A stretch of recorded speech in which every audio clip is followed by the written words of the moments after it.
Bora, amigos, você está no canal Camarote Tricolor, eu sou o Léo Jesus e para mim é um prazer gigantesco ter você aqui para falarmos de São Paulo Futebol Clube. É muito importante que você esteja inscrito nos nossos dois canais, Camarote Tricolor e no canal Léo Jesus, o link você encontra fixado no primeiro comentário.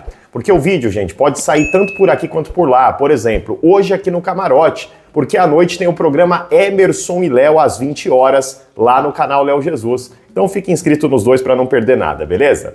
Vamos começar a falar de São Paulo e Juventude, jogo desta próxima quinta-feira. Pelo menos a transmissão do último jogo de São Paulo e Corinthians informou que a previsão era de 7 graus e chuva na hora do jogo, né? Isso aí pouco importa ou pouco deveria importar. O que eu quero trazer essa analogia da temperatura, gente? Apesar do frio, apesar daquele clima, o São Paulo tem que ir fervendo para cima do Juventude. A vitória contra o Corinthians alivia naquele dia. O sufoco é gigantesco ainda, o São Paulo muito perto da zona do rebaixamento e o Juventude é um adversário hoje direto do São Paulo para o que o São Paulo briga neste momento do campeonato. Não significa que o São Paulo brigará eternamente por ali. Aliás, queremos que o mais rápido possível pare de brigar por ali. E aí passa por uma vitória contra a equipe do Juventude. Quem que deve entrar no lugar do Oscar, tá, gente? A informação é que Alisson deve ser mantido. Tudo indica que o Crespo vai fazer o time que ele teve quando saiu o Oscar do jogo. Então aquela linha de 3 defensores, né, com o Cédric de um lado, o Wendel tem tudo para ser mantido do outro, tá? Tem aqui uma dúvida entre o Wendel, porque o Enzo Dias já está de volta, mas a boa partida do Wendel e o fato do Wendel funcionar melhor como um ala do que o Enzo pode colocá-lo à frente para jogar contra a equipe do Juventude. Tá? Um jogo que o São Paulo precisará atacar, aí a gente vai ver aqui uma alternativa muito grande. Alguns jogos, dependendo do adversário, o Enzo, alguns jogos o Wendel. Então fica a dúvida, mas uma tendência de Wendel. E aí o tripé ali de meio campo deve ser formado por Bobadilla, Marcos Antônio e Alisson, com Luciano e André Silva no ataque. Portanto, o mesmo São Paulo que começou o jogo contra o Corinthians, trocando Oscar por Alisson. Essa é a tendência do jogo contra o Juventude. Claro que a gente vai falar muito sobre essa partida ainda, beleza? Passar uma informação importante lá de Portugal. O Moreira, que estava no Porto B, foi, vamos dizer assim, promovido, né, ao Porto A. E com isso o Porto deve comprar o jogador do São Paulo. São Paulo emprestou bizarramente o Moreira de graça para o Porto, com uma cláusula de compra mais bizarra ainda de apenas 2 milhões de euros, ou perto de 13 milhões, 12, 13 milhões de reais, dependendo do dia de conversão da moeda, tá? Os porta-vozes da diretoria vai falar mais ou menos assim: diretor, a nossa gestão fica de olho na questão de Moreira, porque um dinheiro pode entrar para o São Paulo e vão jogar a culpa lá no Zubeldia porque não utilizava. Ok, o Moreira foi lá porque o Zubeldia não utilizava? Não é de todo mentira. Mas a cláusula de 2 milhões de euros foi colocada pelo Zubeldia também, tá? Negociação bizarra, Moreira deve ficar lá no Porto. E por que para mim é bizarra? Porque o São Paulo busca no mercado um lateral direito. Né? Aí a gente pergunta, por que a dívida do São Paulo está perto de 1 bilhão?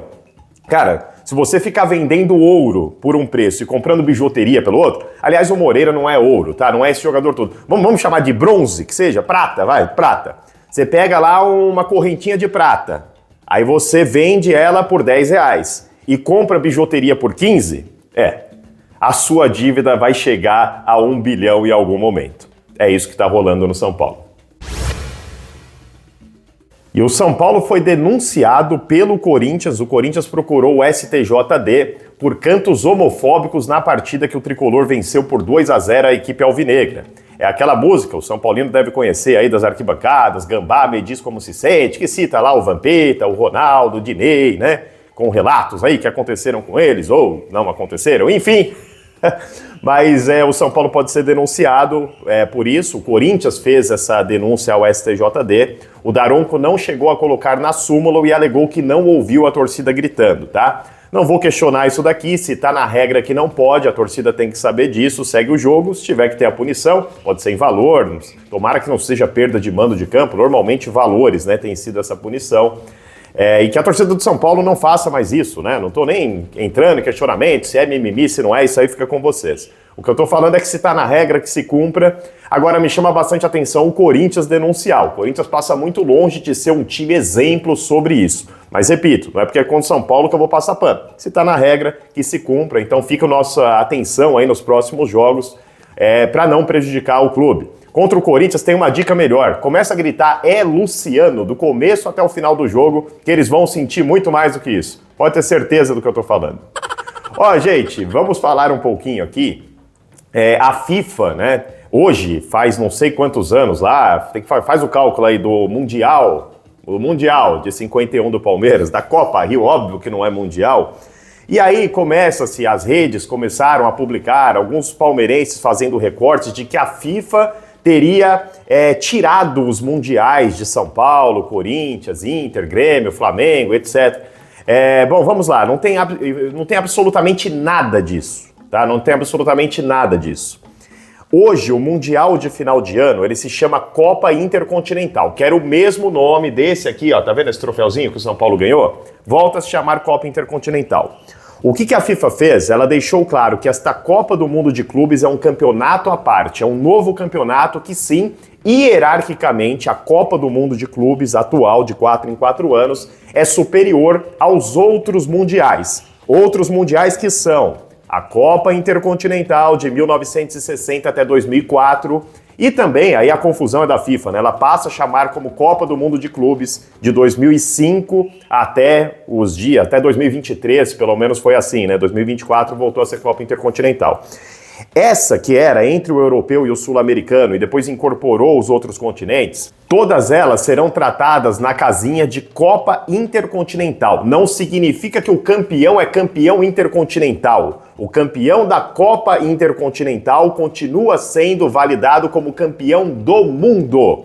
Então a FIFA colocou assim, Copa do Mundo de Clubes, de 4 em 4 anos, e o campeão mundial anual é o campeão da Copa Intercontinental. No site da FIFA não se alterou a questão de os campeões mundiais são os campeões da Copa do Mundo de Clubes, que agora é essa de 4 em 4 anos, e os campeões da Copa Intercontinental. A única diferença que deu é que agora ela igualou, né, no site dela, colocando tudo num barco só, como Copa Intercontinental. Uma salada da FIFA, eu acho que ela poderia muito bem colocar o nome, olha, Copa do Mundo de Clubes e o do final do ano, cara, chama tudo, pega tudo desde 1960 e chama de Campeonato Mundial Interclubes. Pronto, Campeonato Mundial Interclubes no final do ano, Copa do Mundo de Clubes a cada 4 anos. Seria muito mais fácil, mas a FIFA ela acaba se enrolando. E nesse enrolo, aí dá margem para fake news palmeirense, né? Que olha, agora ninguém mais é campeão do mundo, né? A gente não é, ninguém é. Não, palmeirense, vocês não são.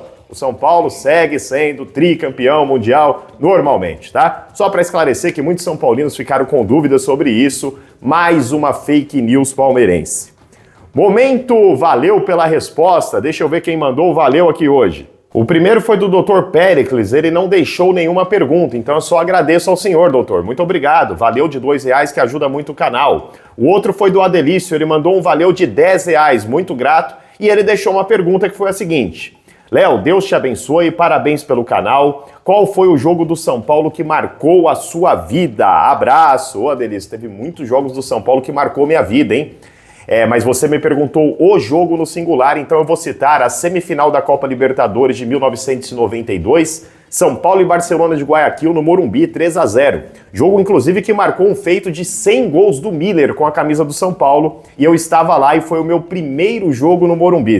E por que para mim passou a ser esse jogo? Até então era o Mundial de 92. Porque no ano de 2018, né, Deus resolveu levar o meu irmão Jorge para morar com ele. Jorge foi uma espécie de pai para mim, é o meu grande herói, o meu irmão mais velho. E então é muito marcante, porque nessa primeira vez no Morumbi, eu estava nos ombros do Jorge.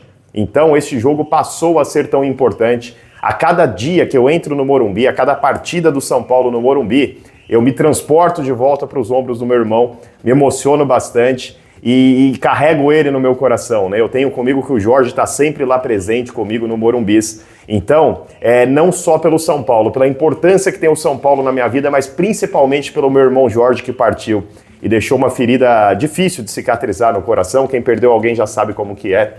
É esse o jogo, tá? O jogo mais especial, até em homenagem ao meu grande irmão Jorge.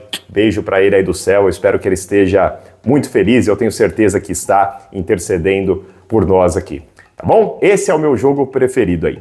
É isso, e da minha parte que o meu amigo Jesus Cristo abençoe a vida de vocês. Espero vocês às 20 horas no canal Léo Jesus, repito, o link fixado no primeiro comentário. Emerson e Léo hoje. Mande o seu valeu também e deixa a sua pergunta. Até a próxima. Todas elas serão tratadas na casa de Copa em... Oh, meu Deus do céu.